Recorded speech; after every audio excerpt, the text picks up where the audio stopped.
नमस्कार, स्वागत है आपका एसीपी नेटवर्क में और मैं हूं आपके साथ दिवांशु शर्मा। तो आज के इस खास कार्यक्रम में हम बात करेंगे आखिर कैसे बना परिवार पहचान पत्र, परिवार परेशान पत्र, और वह कौन सी योजनाएं हैं जिनका लोग लुत्फ नहीं उठा पा रहे हैं। इस परिवार पहचान पत्र में त्रुटियों के कारण क्या रहे, इनमें किन की गलती रही और फिलहाल सरकार लोगों को इससे राहत दिलाने के लिए क्या कार्य कर रही है। सितंबर 2021 में एक लो पेश हुआ जिसमें 350 योजनाओं और 500 सेवाओं का लाभ उठाने हेतु पीपीपी अनिवार्य किया गया।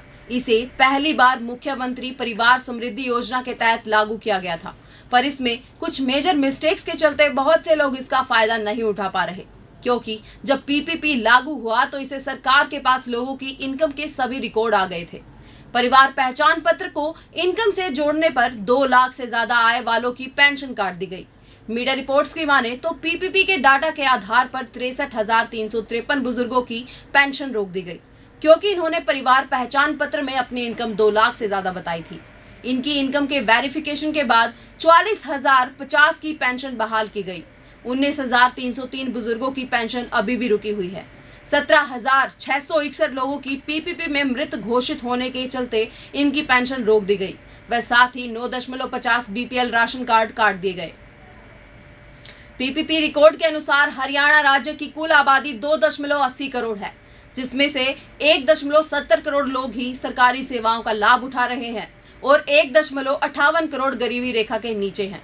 अभी तक परिवार पहचान पत्र का लाभ उठाने की आय 2 लाख थी, जो कि लोगों के बार बार गुजारिश करने के बाद सरकार ने बढ़ाकर 3 लाख कर दी, जिस पर विधानसभा तक हंगामा हुआ। राशन कार्ड में पीपीपी को लागू किया तो 1.80 लाख से ज्यादा आय वालों के बीपीएल कार्ड काट दिए गए। इससे लोगों को राशन मिलना बंद हो गया, पर इस पर सरकार ने जवाब दिया कि जो भी लोग अपात्र थे उन्हें ही इस लिस्ट से बाहर किया गया है। अब बात करते हैं वह कौन सी गलतियां थी जिसकी वजह से लोग इन योजनाओं का लाभ नहीं उठा पा रहे।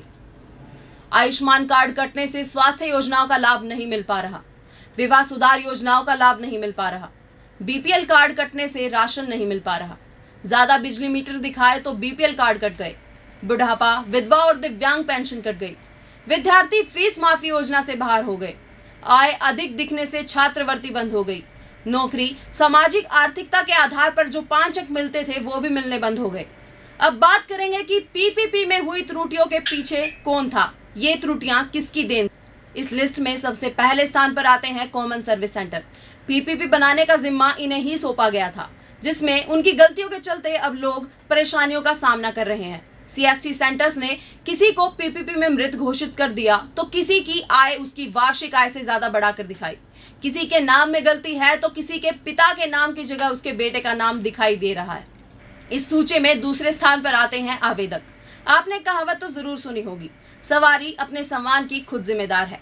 पीपीपी में जो भी आवेदकों ने अपनी इंफॉर्मेशन दी थी वो उनके साइन के बाद ही अपडेट होती है, पर किसी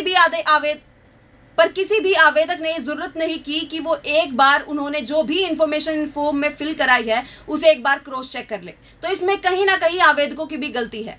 इस सूची में तीसरे स्थान पर आते हैं कर्मचारी। कर्मचारियों को वेरिफिकेशन का काम सौंपा गया था, जो कि इन्हें घर घर जाकर करना था। कोरोना काल के चलते इन्होंने घर घर जाकर तो वेरिफिकेशन नहीं की, बल्कि फोनों के माध्यम से कॉल कर ही अपने जो भी इंफॉर्मेशन थी उसे वेरीफाई किया। गांव के लेवल पर अगर बात करूं तो ये काम दिया गया था बीएलओ, ऑपरेटर और टीचरों को। अगर शहरी स्तर की बात तो ये काम दिया गया था नगर परिषद और नगर पालिका को। तो कहीं ना कहीं इन पीपीपी के जो ये फॉर्म फिल किए गए थे इनमें कर्मचारियों की भी गलती रही। इस सूची में चौथे स्थान पर आती है सरकार। सितंबर 2021 में सरकार ने एक नोटिफिकेशन जारी किया कि जो भी सरकार की बनाई हुई 350 योजनाएं और 500 सेवाएं हैं उनका लाभ उठाने के लिए पीपीपी अनिवार्य है। तब तक बहुत से लोगों ने फॉर्म फिल भी नहीं किए थे और नोटिफिकेशन जारी होने के बाद 100% वेरिफिकेशन का काम भी पूरा नहीं हुआ था। तो कहीं ना कहीं सरकार भी इसमें बराबर की जिम्मेदार है। जैसा कि मैंने आपको पहले भी बताया कि कुछ लोग त्रुटियों के चलते इन योजनाओं का लाभ नहीं उठा पा रहे।